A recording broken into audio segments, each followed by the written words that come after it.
Hello students, last lecture में हमने animal breeding and genetics को स्टार्ट किया था और उसके एक एक टॉपिक के बारे में डिस्कस किया। और पहला टॉपिक हमने जो स्टार्ट किया था वो था न्यूक्लिक अम्ल। न्यूक्लिक अम्ल के बारे में सामान्य जानकारी, क्योंकि पहला लेक्चर था वो हमने डिस्कस किया। आज अपने न्यूक्लिक अम्ल के उस सेकेंड लेक्चर में पहुंचे हैं और वहां से टॉपिक स्टार्ट करेंगे। न्यूक्लिक अम्ल दो प्रकार के होते हैं, एक होता है डीएनए और एक होता है आरएनए। हम सबसे पहले आज स्टार्ट कर रहे हैं डीएनए के बारे में। तो डीएनए जो है, डीएनए को अपने बोलते हैं डीऑक्सी राइबो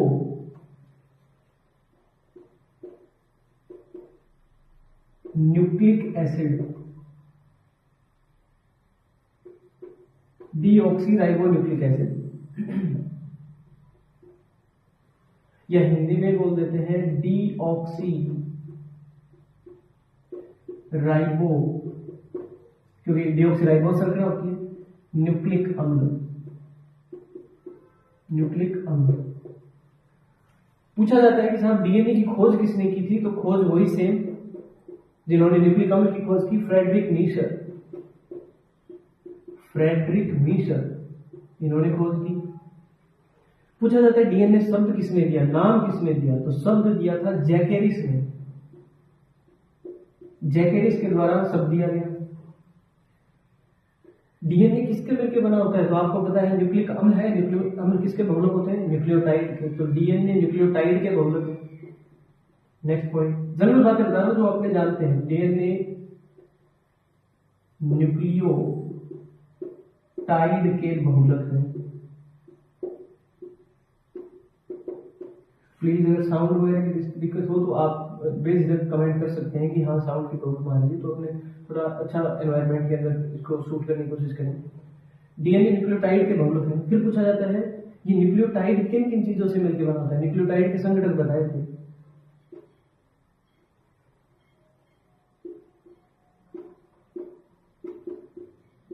न्यूक्लियोटाइड के संगठन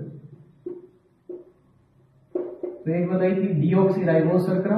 राइबोस भी होती है और डीऑक्सी राइबोस, तो इसमें डीऑक्सी राइबोस शर्करा मिलेगी। डीऑक्सी राइबोस शर्करा,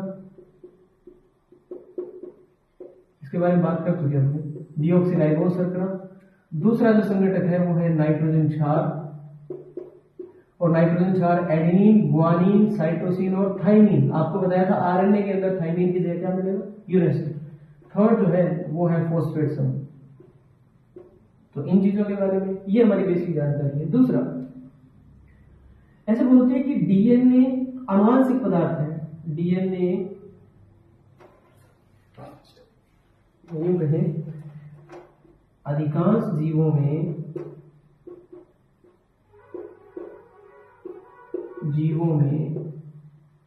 डीएनए ही आनुवंशिक पदार्थ है।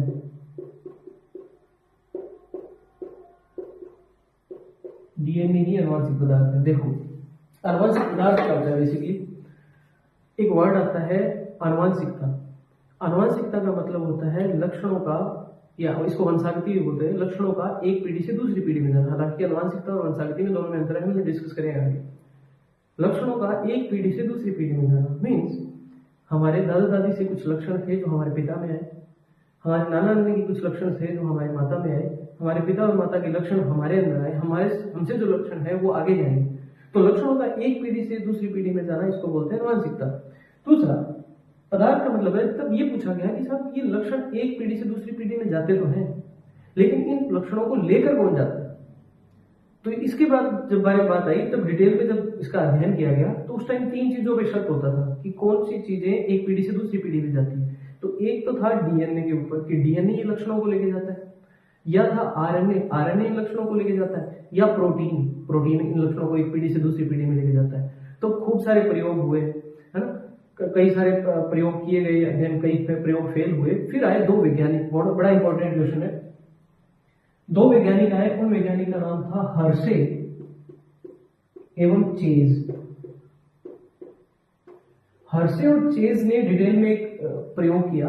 इस प्रयोग के बाद ये फाइनल हो गया, या ये सिद्ध हो गया कि लक्षण एक पीढ़ी से दूसरी पीढ़ी में ले जाने का काम जो है अधिकांश जीवों में एक पीढ़ी से दूसरी पीढ़ी में लक्षण ले जाने का काम कौन करते हैं? डीएनए। तो ये पहली बार किसने साबित किया? तो आप क्या बोलोगे? हर्षे और चेज। तो क्या मैंने लिखा है? सारे जीव नहीं लिखा है, मैंने लिखा है अधिकांश जीव। अधिकांश जीवों में डीएनए आनुवंशिक पदार्थ है, मतलब हमारे लक्षणों को एक पीढ़ी से दूसरी पीढ़ी में ले जाता है। तो उन्हें अधिकांश, सारे क्यों नहीं लिखा? क्यों? क्योंकि कुछ अपवाद है। कौन है? वायरस। विषाणु जो होते हैं, कुछ विषाणु ऐसे हैं जिनके अंदर लक्षण एक पीढ़ी से दूसरी पीढ़ी में डीएनए नहीं लेके जाता, उनके अंदर लक्षण एक पीढ़ी से दूसरी पीढ़ी में कौन लेके जाता है? आरएनए। तो आरएनए कुछ जीवों के अंदर आनुवंशिक पदार्थ होता है, लेकिन अधिकांश जीवों में आनुवंशिक पदार्थ का कार्य कौन करता है? डीएनए। ये आरएनए में डिस्कस करेंगे अपने आगे बात। तो ये साबित किसने किया कि डीएनए आनुवंशिक पदार्थ है? किसने? हर्षे और चेज। हर्षे एवं चेज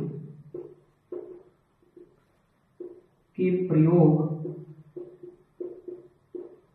के द्वारा, इन्होंने प्रयोग किए थे, द्वारा सिद्ध हुआ कि डीएनए ही आनुवंशिक पदार्थ है।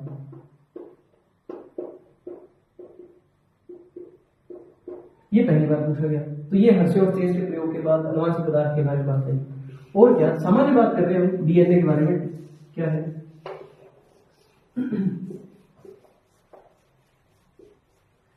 आपसे पूछे आनुवंशिक पदार्थ किसमें नहीं होता? तो वायरस, कुछ विषाणुओं के अंदर आनुवंशिक पदार्थ डीएनए नहीं होता। फिर बोलते हैं कि डीएनए जो है वो द्विसूत्री होता है। डीएनए द्विसूत्री है। द्वि का मतलब दो, सूत्र का मतलब होता है धागे, है ना? डीएनए की जब हम फोटो देखते हैं, कोई भी बायो की बुक मिलेगी तो उसके ऊपर डीएनए की फोटो जो है आपको जरूर मिलेगी। और डीएनए की जब भी फोटो देखते हो वैसे आपको दो धागे देखने को मिलते हैं। तो ये दो धागे उपस्थित होते हैं, इसलिए इसको बोला जाता है कि डीएनए द्विसूत्री है। लेकिन अपवाद है इसके, अपवाद है दो वायरस। डिटेल में और भी है लेकिन अपने सिलेबस में दो ही। दो वायरस हैं, एक तो है 5 फेज गुणा 174। ये एक वायरस का नाम है, विषाणु है, 5 बोलते हैं इसको। 5 फेज 174 एक विषाणु है, और एक होता है M13 विषाणु या वायरस। दो ऐसे वायरस हैं जिनके अंदर डीएनए द्विसूत्री नहीं होता। कैसा होगा? एकल सूत्री। एकल सूत्री डीएनए उपस्थित।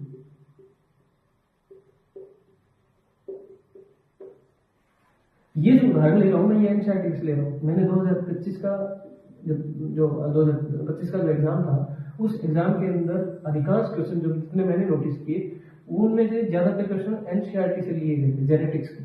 तो इसलिए मैंने एनसीईआरटी के एग्जाम्पल से इसमें इंक्लूड किए। तो डीएनए जो है द्विसूत्री होता है। अपवाद आपको बता दिए, 5 फेज 174 और M13 विषाणु। दूसरा, डीएनए स्थायी होता है कि कम स्थायी होता है, कि आरएनए ज्यादा स्थायी होता है, कम स्थायी होता है, वो अपने जब इनके अंतर लिखेंगे डीएनए और आरएनए, उस टाइम में आपको डिस्कस करके बताऊंगा। ये सामान्य जानकारी बताइए। फिर आपसे पूछते हैं कि डीएनए के प्रकार बताओ। नेक्स्ट है डीएनए के प्रकार। डीएनए के प्रकार, तो डीएनए के दो प्रकार हैं। पहला, दाहिनावृत्त डीएनए, नाम क्या है वो अपने डिस्कस कर लेंगे। ये इसको बोलते हैं right handed DNA. Right handed DNA, या इसको बोल देते हैं क्लॉकवाइज डीएनए। क्लॉकवाइज डीएनए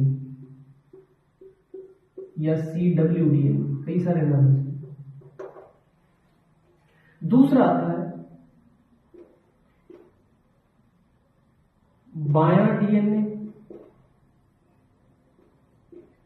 या इसको बोलते हैं वामावृत्त डीएनए। वाम मतलब लेफ्ट, उल्टा, बायां, वामपंथी बोलते हैं ना, लेफ्ट।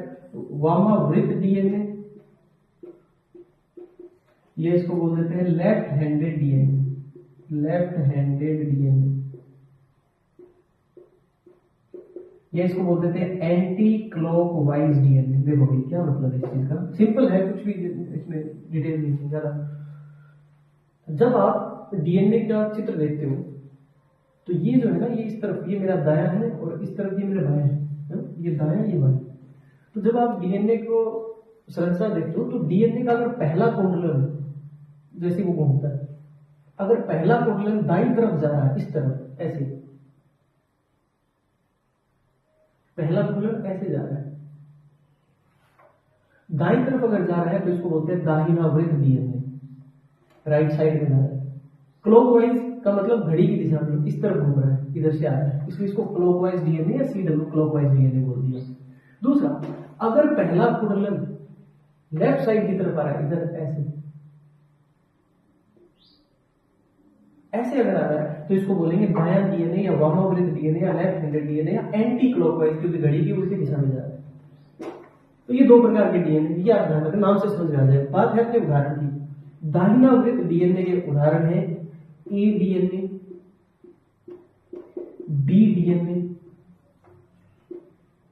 नाम है ये डीएनए, सी डीएनए,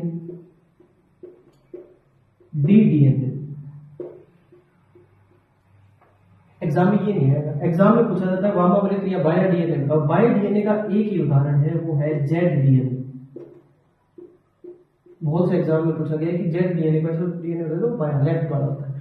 पूछा गया डीएनए बहुत से प्रकार बता दिया आपने, ए डीएनए बोल दिया, B DNA, C DNA, D DNA, Z DNA. आपसे पूछा सबसे ज्यादा संख्या में कौन सा डीएनए पाया जाता है, तो सबसे ज्यादा संख्या में जो डीएनए मिलता है, सर्वाधिक मात्रा में पाया जाने वाला डीएनए, तो वो कौन सा डीएनए होता है, बी डीएनए। ये हमेशा ध्यान रखना, सार्वत्रिक डीएनए, ये सार्वत्रिक डीएनए,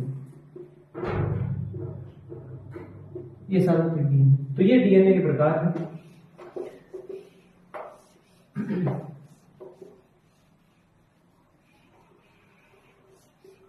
फिर आया डीएनए की संरचना। आज जो हम डीएनए की प्रसिद्ध संरचना देखते हैं, इस तरीके से कुंडली संरचना, इस संरचना की खोज जो है, इस संरचना के बारे में पहले बहुत टाइम लग गया। मतलब डीएनए की खोज 1869 में हो गई थी, 1869 में, लेकिन डीएनए की संरचना का पता लगते लगते संरचना के बारे में पहली बार 1953 में एक मॉडल विकसित किया गया। मतलब 1953 में आने का मतलब है कि 31 साल और ये लगभग 84 साल बाद, मतलब आज तुम किसी चीज के बारे में तुम्हें पता लगे कि ऐसी कोई चीज है इस दुनिया में, उसका अस्तित्व है, लेकिन उस चीज की संरचना के बारे में तुमको 84 साल बाद पता लगे, तो ये इतनी बड़ी खोज थी। तो डीएनए की बहुत सी संरचनाएं हैं। डीएनए की जो सबसे विकसित संरचना का जो मॉडल था वो आया था 1953 में। तो मैं नेक्स्ट हेडिंग डाल रहा हूं, डीएनए की संरचना का द्विकुंडलन मॉडल, द्विकुंडलन मॉडल, और इसको अंग्रेजी में डबल हेलिक्स मॉडल भी कहा जाता है। अंग्रेजी वाला भी लिखते हैं आप, double helix model, double helix model. Helix का मतलब होता है कुंडलन। ये डबल हेलिक्स मॉडल किसने दिया, किसने प्रतिपादित किया, ये प्रतिपादित किया गया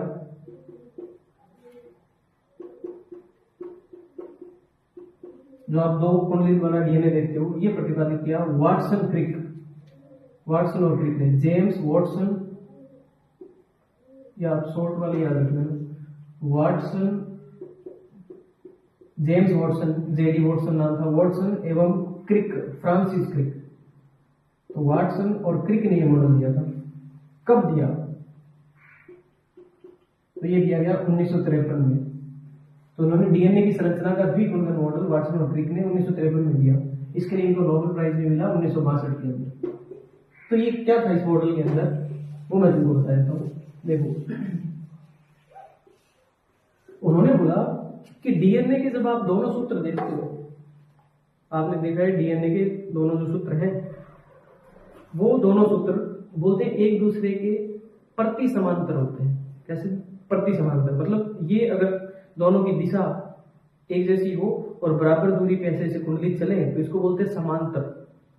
लेकिन अगर इनकी दिशा एक की विपरीत हो जाए तो इसको बोलते हैं प्रति समांतर। ये कैसे है वो डिस्कस करेंगे। देखो क्या था इसमें, तो मैं एक धागा, एक सूत्र है वो बना रहा हूं आपको एकदम डिटेल माइन्यूट में। आपको पता है डीएनए जो है वो बहुलक होते हैं किसके, न्यूक्लियोटाइड के। तो मैं न्यूक्लियोटाइड की एक लाइन बनाऊंगा एक तरफ, तो खूब सारे न्यूक्लियोटाइड व्यवस्थित होंगे तो एक धागा बन जाएगा डीएनए का। इस तरफ जो न्यूक्लियोटाइड व्यवस्थित होंगे तो दूसरा धागा बन जाएगा। तो सबसे पहले ये पेंटोज शर्करा, ये पेंटोज शर्करा, आप जानते हैं ये पेंटोज शर्करा है। तो ये कार्बन संख्या पहला, C2, C3, C4, C5। Pentose शर्करा की कार्बन संख्या 1 के साथ, आपको पता है कार्बन संख्या 1 के साथ नाइट्रोजन क्षार जुड़ा होता है, और ये नाइट्रोजन क्षार मान लो एडेनिन है, ये एडेनिन। दूसरा, 5वें कार्बन के साथ फॉस्फेट समूह जुड़ा हुआ, ये फॉस्फेट समूह, तो ये एक न्यूक्लियोटाइड है। फिर एक और न्यूक्लियोटाइड जुड़ेगा इसके साथ सेम,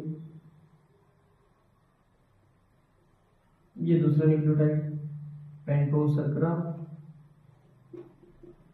ये पेंटोज शर्करा, ये एक नाइट्रोजन क्षार यहां जोड़ रहा हूं मैं, ये मानो ग्वानिन। तो डीएनए के एक सूत्र पे ऐसे ये फॉस्फेट समूह, तो ऐसे एक न्यूक्लियोटाइड, 2 न्यूक्लियोटाइड, 3 न्यूक्लियोटाइड, ऐसे लगातार न्यूक्लियोटाइड जुड़ते हैं तब एक डीएनए का सूत्र बनता है। ये डीएनए न्यूक्लियोटाइड के बहुलक हो गए। आपसे पूछते हैं कि डीएनए का जो एक सूत्र बन रहा है डाइएस्टर बंध है, ये एक सूत्र हो गया। दूसरा,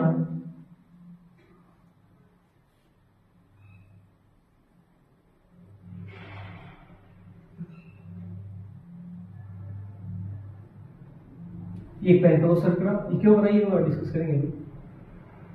ये CH2, ये पहला, ये इसके साथ फॉस्फेट समूह, यहां ये कार्बन संख्या 1 है, ये C1 है। तो कार्बन संख्या 1 के साथ नाइट्रोजन क्षार जुड़ा होगा। खास बात, एडेनिन हमेशा थाइमीन के साथ बंध बनाता है। एडेनिन के सामने हमेशा थाइमीन आएगा। आपसे पूछे एडेनिन को पूरा कौन करेगा, तो बोलेंगे थाइमीन, यानी एडेनिन का पूरक कौन है, तो थाइमीन। दूसरा, ये अब ये दूसरा न्यूक्लियोटाइड,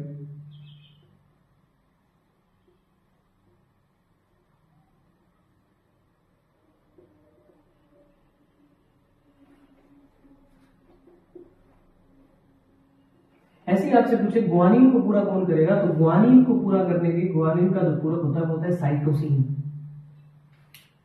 ये पहला कार्बन, ये दूसरा, तीसरा, चौथा, ये CH2 और ये फॉस्फेट समूह। दो न्यूक्लियोटाइड आपस में कौन से बंध के द्वारा, तो ये कौन सा बंध जो अभी बताया आपको, कौन से बंध होते हैं, फॉस्फोडाइएस्टर बंध। तो ऐसे एक ये डीएनए का धागा बनेगा, ये ऐसे एक डीएनए का धागा। फिर मैंने बोला कि ये एक दूसरे विपरीत क्यों है, ये इसलिए है, आप ये कार्बन कौन सा, C1, ये C1, ये C2, ये तीसरा कार्बन, ये चौथा, ये कौन सा कार्बन होता है, 5वां। तो ये जो दिशा है इसको बोलते हैं 5 डैश दिशा है। तो डीएनए का 1 5 डैश इधर आएंगे, तो ये कौन सा कार्बन, पहला, ये दूसरा, ये तीसरा। तो ये जो दिशा होती है इसको बोलते हैं 3 डैश। तो ये 5 डैश से 3 डैश। इधर बात करेंगे तो ये पहला कार्बन, ये दूसरा, ये तीसरा कार्बन। तो ये जो दिशा होती है इसको बोलते हैं 3 डैश। डीएनए के अंदर 3 डैश, पहला, दूसरा, तीसरा, चौथा, 5वां। तो ये दिशा क्या कहलाएगी, 5 डैश। तो मैं बोल रहा हूँ डीएनए का एक सूत्र 5 डैश से 3 डैश दिशा में होता है, 5 से 3, जो कि दूसरा जो है 3 डैश से किधर होता है, 5 डैश। इसलिए इसको बोलते हैं समांतर तो है लेकिन प्रति समांतर है। फिर आपसे पूछे कि डीएनए के दोनों सूत्र एक दूसरे के साथ कौन से बंध के द्वारा जुड़े रहते हैं, तो ये एडेनिन और थाइमीन के बीच में 2 हाइड्रोजन बंध होते हैं। गुआनिन और साइटोसिन के बीच में 3 हाइड्रोजन बंध होते हैं। तो एडेनिन और थाइमीन जो है ये 2 हाइड्रोजन बंध, ये H बॉन्ड है, H बॉन्ड या H बंध जो भी आपको सही लगे वैसे लिख सकते हो आप। तो डीएनए के अंदर 3 प्रकार के बंध बना दिए। पहला मैं चलिए लिखवा दूंगा, डीएनए के एक सूत्र के दोनों न्यूक्लियोटाइड कौन से बंध के द्वारा जुड़े होते हैं, क्या बोलोगे, फॉस्फोडाइएस्टर बंध। डीएनए के दोनों सूत्र, ये एक धागा, ये एक धागा, कौन से बंध के द्वारा जुड़े होते हैं, क्या बोलोगे, हाइड्रोजन बंध।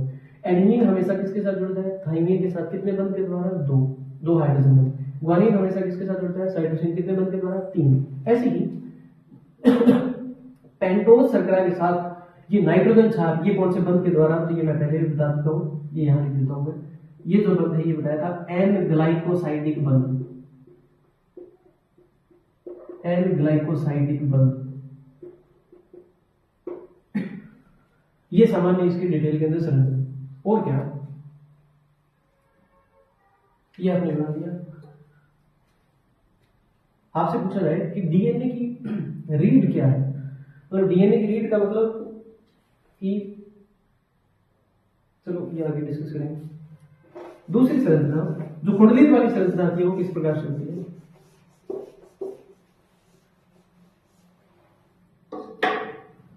तो डीएनए की जो कुंडलित संरचना देखते हो वो आप इस तरीके से, तो ये डीएनए का एक सूत्र,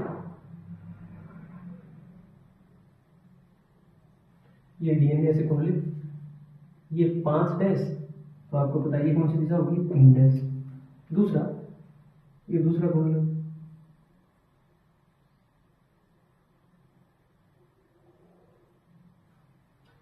ये 5 डैश है, तो ये कुंडलित क्या होगा, 3 डैश, ये क्या होगा 5 डैश। तो एक दूसरे के समांतर लेकिन प्रति समांतर। ये यहां से जो घुमा है डीएनए का, ये यहां पर एक कुंडलन पूरा होता है, यहां से लेकर ये ऐसे, यहां से स्टार्ट हुआ 180 डिग्री, यहां वापस घुमा 180 डिग्री, तो ये पूरा 360 डिग्री का कुंडलन होता है। इस पूरे कुंडलन की लंबाई होती है 34 एंगस्ट्रम, 34 एंगस्ट्रम, ये ऐसे बोलते हैं एंगस्ट्रम, ये 34 एंगस्ट्रम है। एंगस्ट्रम का मतलब होता है 10 की घात -10 मीटर, ये अलग से आप ऊपर लिख सकते हो नोटबुक के। तो डीएनए के एक कुंडलन की लंबाई कितने एंगस्ट्रम बोलते हैं, 34 एंगस्ट्रम। कई बार इसको नैनोमीटर में पूछ लेते हैं, तो नैनोमीटर जो है ना, अलग से लिख रहा हूं पेज के ऊपर आप लिख सकते हो, नैनोमीटर जो है वो होता है 10 की घात -9 मीटर। तो अगर आप एंगस्ट्रम और नैनोमीटर में बड़ा पूछेंगे तो नैनोमीटर बड़ा होता है, तो ऐसी नैनोमीटर में पूछे तो ये आएगा 3.4 नैनोमीटर। क्यों? क्योंकि नैनोमीटर करने के लिए इसको आप नैनोमीटर में बदलोगे तो 34 गुणा एंगस्ट्रम होता है 10 की घात -10 मीटर। आप चाहते हो कि साहब हम इसको नैनोमीटर में बदलना चाहते हैं, तो नैनोमीटर में बदलने के लिए तुमको 1 माइनस कम करना पड़ेगा, 1 माइनस कम करने के लिए यहाँ बिंदी लगानी पड़ेगी, तब जाके ये नैनोमीटर में होगा। तो 3.4 नैनोमीटर ना ले तो याद रख लेना। ये एक बात, तो डीएनए की एक कुंडलन की लंबाई है। फिर पूछते हैं कि ये जो दूरी है इसको बोलते हैं व्यास। तो डीएनए का जो व्यास है ये दूरी कितनी है, तो ये होती है 20 एंगस्ट्रम, 20 एंगस्ट्रम। आपसे पूछे कि एंगस्ट्रम को नैनोमीटर में बदलो तो यही एक जीरो कम करनी पड़ेगी, 2 नैनोमीटर भी लिख सकते हो आप डीएनए का व्यास। मैं अलग से थ्योरी में लिखवा दूंगा। और क्या, डीएनए के एक कुंडलन के अंदर इस तरीके से, अभी जो मैंने बनाया ये पेंटोज सर्करा, ये बनाना नहीं आपको, पेंटोज सर्करा, ये फास्फेट समूह, ये एडेनिन, ये एक न्यूक्लियोटाइड, दूसरा ये पेंटोज सर्करा। एडेनिन हमेशा थाइमिन के साथ बंध बनाता था, कितने हाइड्रोजन, 2 बॉन्ड, ये कार्बन, ये फॉस्फेट समूह, एक न्यूक्लियोटाइड, ये 2 न्यूक्लियोटाइड, ये एक नाइट्रोजन क्षार, ये एक नाइट्रोजन क्षार। तो ये क्या होता है, ये एक नाइट्रोजन क्षार और ये नाइट्रोजन क्षार मिलकर इस पूरे जोड़े को बोलते हैं क्षार युग्म। क्षार युग्म, क्षार को अंग्रेजी में बोलते हैं बेस, युग्म को बोलते हैं पेयर, बेस पेयर। इसको शॉर्ट में बीपी से डिनोट करते हैं। तो आपसे कोई पूछे एक जोड़ा बनाने के लिए, एक क्षार युग्म बनाने के लिए कितने न्यूक्लियोटाइड चाहिए, तो क्या बोलोगे, 2। एक तो ये न्यूक्लियोटाइड, एक ही न्यूक्लियोटाइड, क्योंकि एक न्यूक्लियोटाइड में एक ही नाइट्रोजन क्षार होता है। तो एक क्षार युग्म बनाने के लिए 2 न्यूक्लियोटाइड। ऐसे क्षार युग्म की संख्या इस एक कुंडलन में पूछी कि डीएनए के एक कुंडलन में क्षार युग्म की ऐसे कितने क्षार युग्म होते हैं, तो ये होते हैं 10। जैसे यहां मिल गया एडेनिन, थाइमिन, मैं मेरी मर्जी से लिख रहा हूँ, cytosine, guanine, guanine, cytosine, thymine, adenine, thymine. आपको पता है मैंने इसमें यूरेसिल नहीं लिखा, क्यों, क्योंकि यूरेसिल आरएनए में है। एडेनिन के सामने हमेशा कौन आएगा, थाइमिन, थाइमिन के सामने एडेनिन, गुआनिन के सामने साइटोसिन, साइटोसिन के सामने गुआनिन, गुआनिन के सामने साइटोसिन। ये पूरा कैसे एक दूसरे के, जी के सामने सी, सी के सामने जी, टी के सामने ए के सामने टी के सामने ए, इस तरीके से। आपसे पूछे एडेनिन और थाइमिन के मध्य कितने बॉन्ड बताए थे, 2। डबल, डबल, ट्रिपल, 3 बॉन्ड हो गए, यहाँ 3, सॉरी जी के सामने सी, ये triple bond, G triple bond triple bond, double bond double bond double bond. तो डीएनए का जो एक कुंडलन होता है, डीएनए के एक कुंडलन में ऐसे क्षार युग्म की संख्या, कितने क्षार युग्म होते हैं, तो बोला 10 क्षार युग्म होते हैं। फिर पूछा गया दो क्षार युग्म के बीच की दूरी बताओ, ये जो दो क्षार युग्म है इनके बीच की दूरी। तो डीएनए के दो क्षार युग्म के, डीएनए के एक कुंडलन की लंबाई कितनी, 34 एंगस्ट्रॉम, वो 34 एंगस्ट्रॉम है। इस 34 एंगस्ट्रॉम के अंदर कितने क्षार युग्म आ रहे हैं, तो आपने बोला 10 आ रहे हैं, तो इसको भाग दे दो 10 से, तो दो के बीच की दूरी आ जाएगी, क्या आएगी 3.4 एंगस्ट्रॉम। तो ये दूरी है 3.4 एंगस्ट्रॉम, दो क्षार युग्म के मध्य दूरी। तो ये डीएनए की कुंडलन वाली संरचना है। अब मैं इसकी थ्योरी बता देता हूँ, थ्योरेटिकल क्या क्या क्वेश्चन आते हैं, क्या क्या इसके पॉइंट है, डायग्राम ही आपको ध्यान रखना है।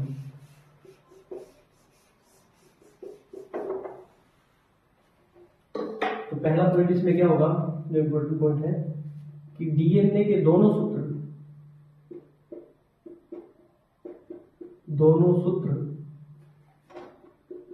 एक दूसरे के समांतर नहीं होते, प्रति समांतर होते हैं। पहली बात तो प्रति समांतर में ये आता है ऑप्शन 5 डैश से 3 डैश 1 है, ऐसे तीर का निशान। तो ये दूसरा ऐसे होगा, एक 5 डैश से 3, दूसरा इधर है। दूसरा पॉइंट, डीएनए के एक सूत्र में उपस्थित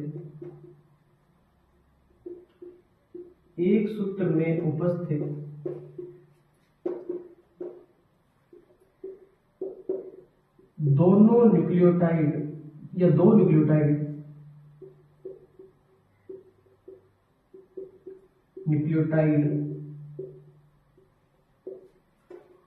1 ही सूत्र के दो न्यूक्लियोटाइड के मध्य उपस्थित बंध, तो ये होता है फॉस्फोडाइएस्टर बंध, फॉस्फोडाइएस्टर बंध। दूसरा, फिर आपसे पूछा जाता है कि डीएनए की रीढ़ क्या है, डीएनए की रीढ़ बैकबोन।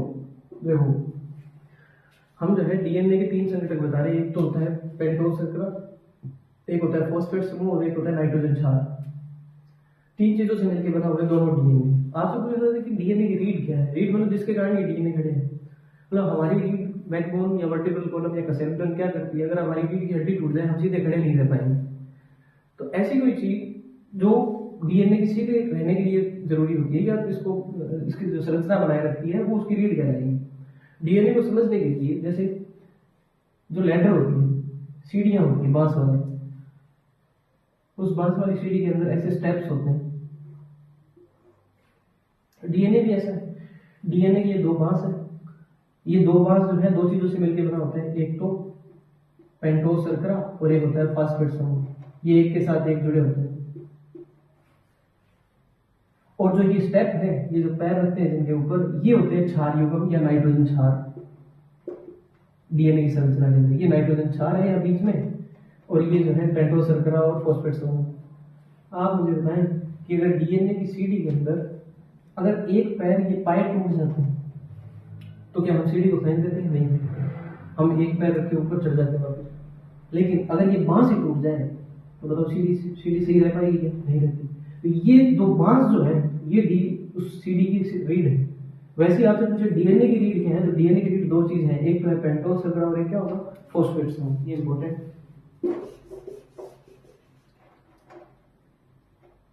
ये है पेंटोज शर्करा प्लस फॉस्फेट समूह, ये रीढ़ कहलाते हैं। एक ये बात। दूसरा, डीएनए में एडेनिन, ए लिखूंगा हमेशा थाइमीन के साथ, टी के साथ कितने हाइड्रोजन बंद? 2 के साथ 2 हाइड्रोजन बंध तथा ग्वानीन हमेशा साइटोसिन के साथ 3 हाइड्रोजन बंध के द्वारा जुड़ा रहता है,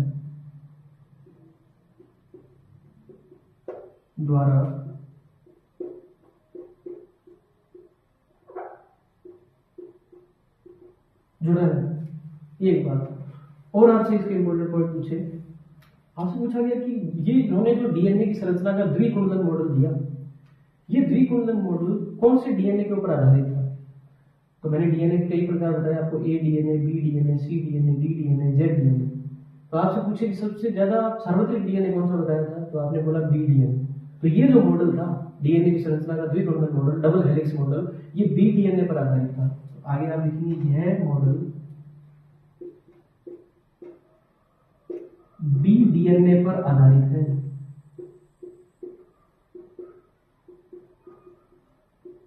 बी डीएनए पर आधारित है, एक ये बात। और क्या,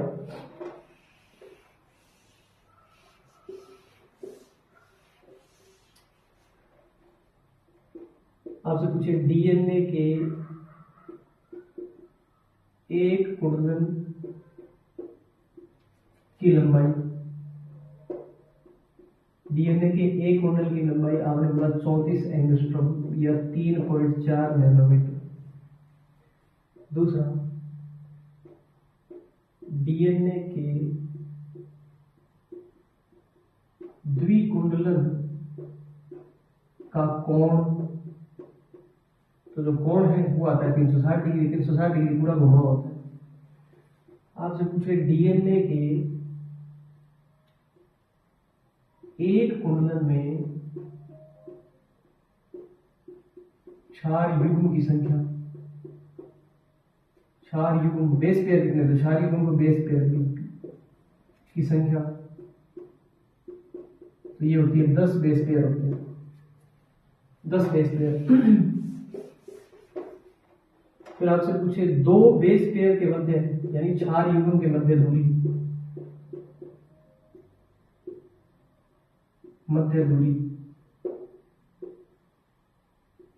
दो क्षार युग्म के मध्य दूरी होती है 3.4 एंगस्ट्रॉम या 0.34 नैनोमीटर भी बोल देते हैं। फिर आपसे पूछा जाता है डीएनए का व्यास, तो ये बोला मैंने 20 एंगस्ट्रॉम या इसको 2 नैनोमीटर भी बोल देते हैं। और कौन से डीएनए पर आधारित था, बी डीएनए पर आधारित था। ये सामान्य इसकी बातें थी। और क्या, अलग से 2 पॉइंट और बता रहा हूं नोट लगाकर। पहला पॉइंट आपको बताया, एक क्षार युग्म बनाने के लिए, एक क्षार युग्म जोड़ा, नाइट्रोजन क्षार का जोड़ा बनाने के लिए, यानी बेस पेयर बनाने के लिए कितने न्यूक्लियोटाइड की आवश्यकता होगी? तो एक न्यूक्लियोटाइड के अंदर एक नाइट्रोजन क्षार, दूसरे के अंदर एक, तो दोनों मिलकर एक क्षार युग्म बनाएंगे, तो 2 न्यूक्लियोटाइड की आवश्यकता होती है, 2 न्यूक्लियोटाइड। दूसरा, कई बार आप क्वेश्चन पूछ लेते हैं कि डीएनए की लंबाई बता देंगे, 2 क्षार युग्म के बीच की दूरी दे देंगे, तो आपको क्षार युग्म की संख्या निकालनी होती है। तो इसके लिए क्या है, एक सूत्र है, डीएनए यानी कहें बेस पेयर की संख्या, बेस पेयर की संख्या,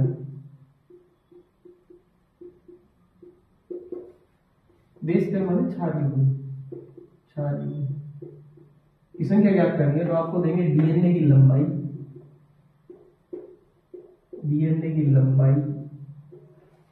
को डिवाइड करेंगे हम 2 बेस पेयर के मध्य दूरी, 2 बेस पेयर के मध्य दूरी। अगर ये नहीं दी हो तो 2 बेस पेयर के मध्य दूरी कितनी होती है, 2 बेस पेयर के मध्य दूरी होती है 3.4। ये लिख सकते हो आप, 3.4 एंगस्ट्रॉम। ये एक सूत्र है, हालांकि ये पूछते नहीं, कमी चांस है, न्यूमेरिकल अपने नहीं आएंगे सर। तो ये इसकी बेसिक जानकारी थी। फिर क्या है, एक अलग पॉइंट है, जब अपने आंसर लिखते हैं तो आता है इसके बारे में, बहुत इंपॉर्टेंट, चारगाफ का नियम। चारगाफ चारगाफ एक वैज्ञानिक थे जो अपने डीएनए और आरएनए के बीच में अंतर बताएंगे। तो मैं बताऊंगा कि चारगाफ का नियम डीएनए पर लागू होता है लेकिन आरएनए पर लागू नहीं होता है ना। देखो चारगाफ का नियम जो है ना, पहली बात तो द्विसूत्री डीएनए पर लागू होता है और डीएनए भी दो टाइप के हो सकते हैं, एक होता है एकल सूत्री एक धागे वाला और एक होता है द्विसूत्री। आरएनए जो होते हैं ना सामान्यतः एकल सूत्री होते हैं, अपवाद है द्विसूत्री के भी। लेकिन जितने भी द्विसूत्री डीएनए हैं उन्हीं के ऊपर, दो धागों वाले जो डीएनए हैं उनके ऊपर ये नियम लागू होता है। कभी भी एक सूत्री डीएनए पर लागू नहीं हुआ, ना ही आरएनए पर लागू होगा। क्यों नहीं होगा वो अभी डिस्कस कर लेंगे अपने। पहली बात, यह नियम केवल द्विसूत्री डीएनए पर लागू होता है। क्यों होता है वो मतलब लागू होता है। पहली बात, ये नियम क्या कहता है कि कोई भी जो द्विसूत्री डीएनए है उसके अंदर प्यूरीन नाइट्रोजन क्षार, प्यूरीन आपको पहले लेक्चर में मैंने बताया था, प्यूरीन होते हैं एडेनिन और गुआनिन, और पिरिमिडीन होते हैं साइटोसिन और थाइमिन, है ना, और यूरेसिल। क्या है ये नियम? क्या है? किसी भी द्विसूत्री डीएनए में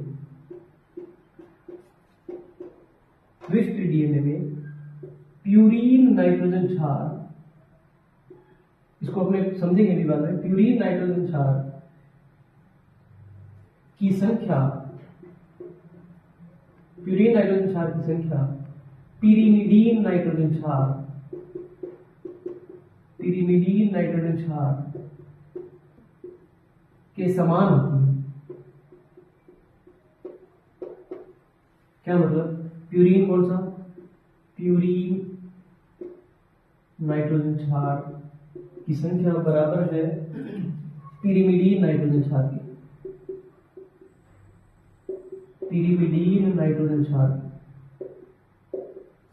आपको पता है प्यूरीन नाइट्रोजन क्षार दो बताए थे, एक तो बताया एडेनिन प्लस गुआनिन। ये प्यूरीन, कोई भी द्विसूत्री दो धागों वाला डीएनए हो उसमें एडेनिन और गुआनिन को जोड़ दो, ये हमेशा बराबर होगा साइटोसिन और थाइमिन के। यहां यूरेसिल नहीं किया, चारगाफ में यूरेसिल का नाम ही इस्तेमाल नहीं किया।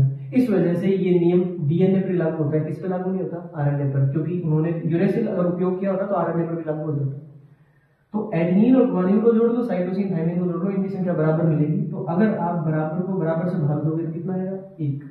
एडेनिन प्लस गुआनिन बटा साइटोसिन प्लस थाइमिन बराबर एक होता है। ये चारगाफ का नियम है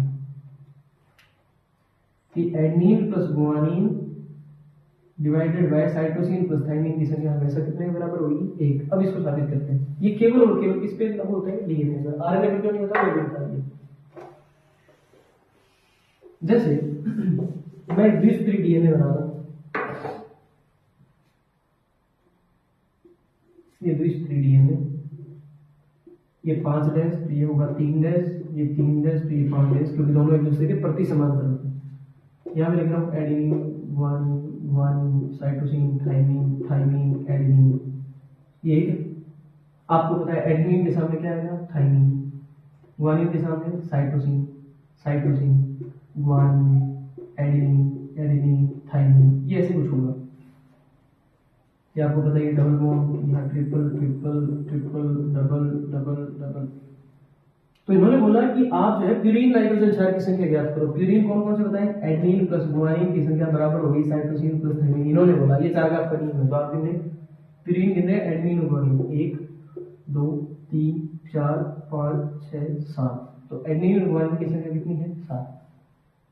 अब गिनो साइटोसिन और थाइमिन 1 2 3 4 5 6 7। और इन्होंने बोला जब इन दोनों का भाग दोगे तो इनकी संख्या कितनी आएगी? 1। ये चारगाफ का नियम है। सीधी सी बात है, इनकी संख्या बराबर क्यों है? क्योंकि एडेनिन हमेशा किसके साथ जुड़ेगा? थाइमिन। तो जितने एडेनिन होंगे उतने कौन होंगे? थाइमिन। तो ये बराबर।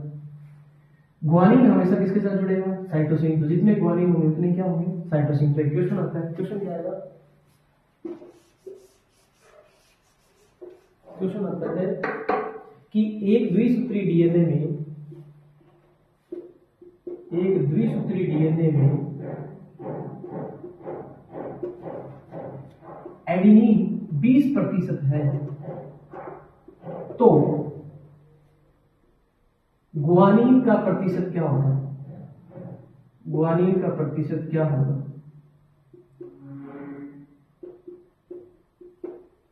थाइमिन भी पूछ सकता है।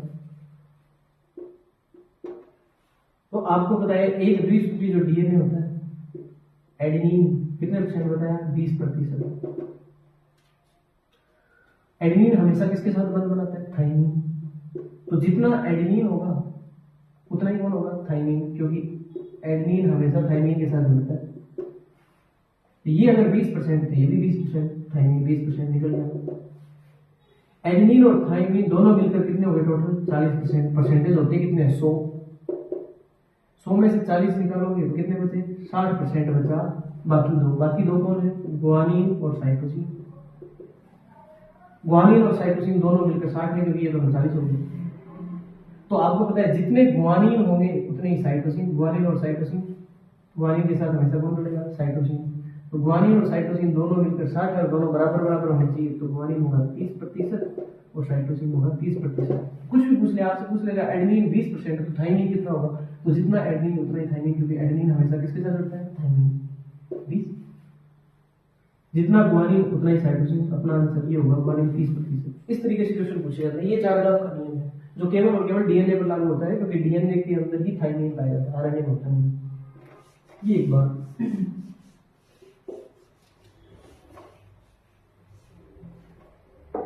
फिर अपना एक टॉपिक आता है जो है, मैं आज के लेक्चर का लास्ट टॉपिक स्टार्ट कर रहा हूं, वो है बड़ा फेमस सेंट्रल डोगमा, या यूं कहें केंद्रीय डोगमा सिद्धांत। केंद्रीय डोगमा सिद्धांत, ये इसको बोल देते हैं central dogma theory. Central dogma theory पूछा गया ये कई बार। आपको बताया मैंने, जब डीएनए का द्विकुंडल मॉडल दिया गया, बहुत सदी का, मतलब टॉप, अगर पिछले 1901 से 2000 के बीच की बात करें और सबसे टॉप 100 अगर विज्ञान की खोज में बात करें तो एक इसका नाम दिया जाएगा कि डीएनए की संरचना का मॉडल इन्होंने दिया था। लेकिन जब डीएनए की संरचना का मॉडल दिया गया तो ज्यादा जो चर्चा चली, ज्यादा जो फेमस प्रसिद्ध जो वैज्ञानिक हुए वो हुए वाटसन, है ना। तो जबकि ये मॉडल दिया था दोनों ने, वाटसन और क्रिक ने, है ना। तो उसके बाद क्रिक ने भी अपना जो है एक अलग से मॉडल बताया था जिसको बोला गया था केंद्रीय डोगमा सिद्धांत। और केंद्रीय डोगमा सिद्धांत प्रतिपादित किया था, प्रतिपादित केवल क्रिक ने किया था, इसमें वाटसन नहीं थे। और क्रिक का पूरा नाम था फ्रांसिस क्रिक। फ्रांसिस क्रिक के द्वारा, फ्रांसिस क्रिक के द्वारा प्रतिपादित किया गया केंद्रीय डोगमा सिद्धांत। ये क्या था? क्रिक ने बोला कि साहब डीएनए जो है, डीएनए को किसी की जरूरत नहीं है, डीएनए अपना निर्माण खुद कर सकता है। मतलब एक डीएनए होगा तो अपने आप अपनी फोटोकॉपी निकाल लेगा, 1 से 2 हो जाएंगे, 2 है तो 2 से 4 हो जाएंगे, 4 है 4 से 8 हो जाएंगे। वो हमने डिस्कस करेंगे जब अपने कोशिका विभाजन पढ़ेंगे। तो क्रिक ने पहली बार बोला कि डीएनए अपना निर्माण खुद कर सकता है, और डीएनए के इस निर्माण की प्रक्रिया को बोलते हैं प्रतिकृतिकरण। प्रतिकृति मतलब फोटोकॉपी, प्रतिकृतिकरण। अंग्रेजी में इसको बोला जाता है रेप्लिकेशन। रेप्लिकेशन हमारे ये आपके एनएससी की वैकेंसी के अंदर एक दो बार क्वेश्चन आ चुका है, ये पूछा गया। डीएनए के निर्माण की प्रक्रिया को क्या बोलते हैं? क्या बोलोगे? रेप्लिकेशन। फिर उन्होंने बोला कि डीएनए से आगे आरएनए बनता है, डीएनए से जब भी बनेगा आरएनए बनेगा। यानी अगर आपको आरएनए बनाना है तो आपके पास पहले क्या होना जरूरी है? डीएनए। लेकिन डीएनए खुद अपनी फोटोकॉपी बना सकता है। डीएनए से आरएनए बनने की प्रक्रिया को, इसको बोलते हैं अनुलेखन। डीएनए से आरएनए का बनना अनुलेखन, अंग्रेजी में बोलते हैं ट्रांसक्रिप्शन। ट्रांसक्रिप्शन, मैं वैसे हिंदी में लिख देता हूं कई बार, ये रेप्लिकेशन, ये है ट्रांसक्रिप्शन।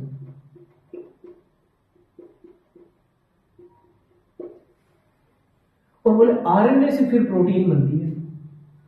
मतलब ये बहुत इंपॉर्टेंट टॉपिक है, मतलब बहुत सी चीजों को समझने में आसान करता है। आरएनए से फिर बनता है प्रोटीन, और प्रोटीन बनने की प्रक्रिया को बोलते हैं अनुवादन। अनुवादन को अंग्रेजी में बोलते हैं ट्रांसलेशन। ट्रांसलेशन अंग्रेजी का शब्द है, ये ट्रांसलेशन।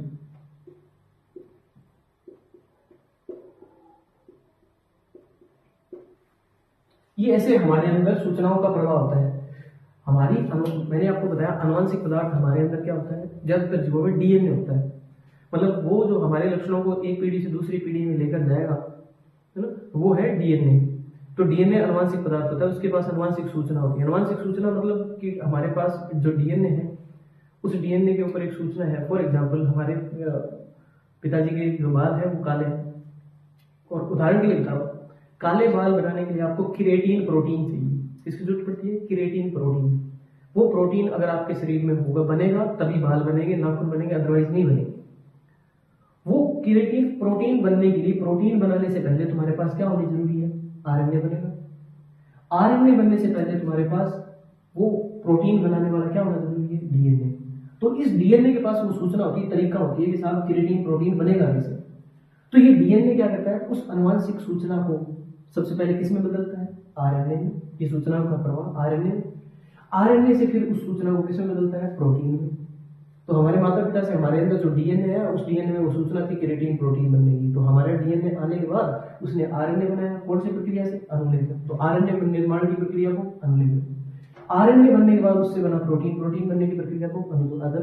तो हमारे अंदर केराटिन प्रोटीन बना, नाखून और बाल का निर्माण हुआ। तो ऐसी सूचनाओं का प्रवाह, केंद्रीय डोगमा सिद्धांत में क्रिक ने बोला कि आनुवंशिक सूचनाएं हमेशा एक दिशा में जाती हैं। आनुवंशिक सूचनाओं का प्रवाह एक दिशा, यानी डीएनए से क्या बनेगा? आरएनए। आरएनए से हमेशा क्या बनेगा? प्रोटीन। कभी भी प्रोटीन से तुम वापस क्या नहीं बना सकते? आरएनए।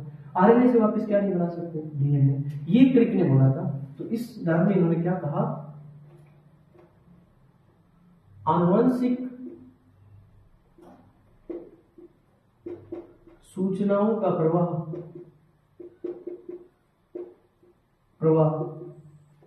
सदैव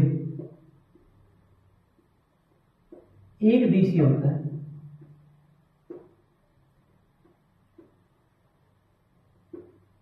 एक दिशीय होता है। आप नीचे लिखना चाहिए, अर्थात सूचनाएं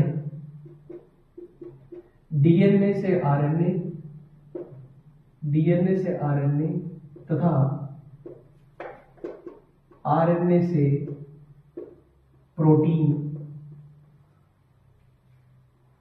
में स्थानांतरित होती। ये आप लिखना। ये इन्होंने सेंट्रल डोगमा के अंदर बता दिया क्रिक ने कि सूचना ऐसे जाएगी। लेकिन फिर आया इसका अपवाद, जो भी आपको लिखना हो आप रोक के लिख सकते हैं। इसका अपवाद आया, दो वैज्ञानिक आए। अपवाद क्या है, मैं लिखवा दूं चलिए। दो वैज्ञानिक आए, एक का नाम था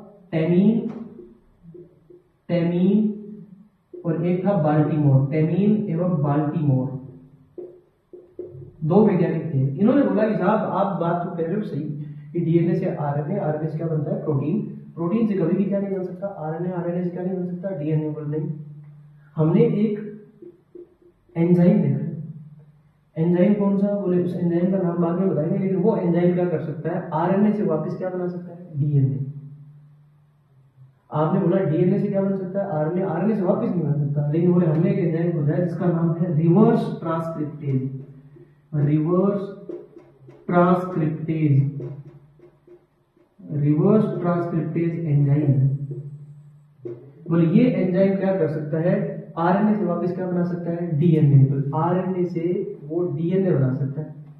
डीएनए से आरएनए का बनना ट्रांसक्रिप्शन, और आरएनए से डीएनए का बनना रिवर्स ट्रांसक्रिप्शन। इसको बोलते हैं प्रति अनुलेखन। प्रति का मतलब एंटी, प्रति अनुलेखन या इसको बोलते हैं रिवर्स ट्रांसक्रिप्शन। Reverse transcription,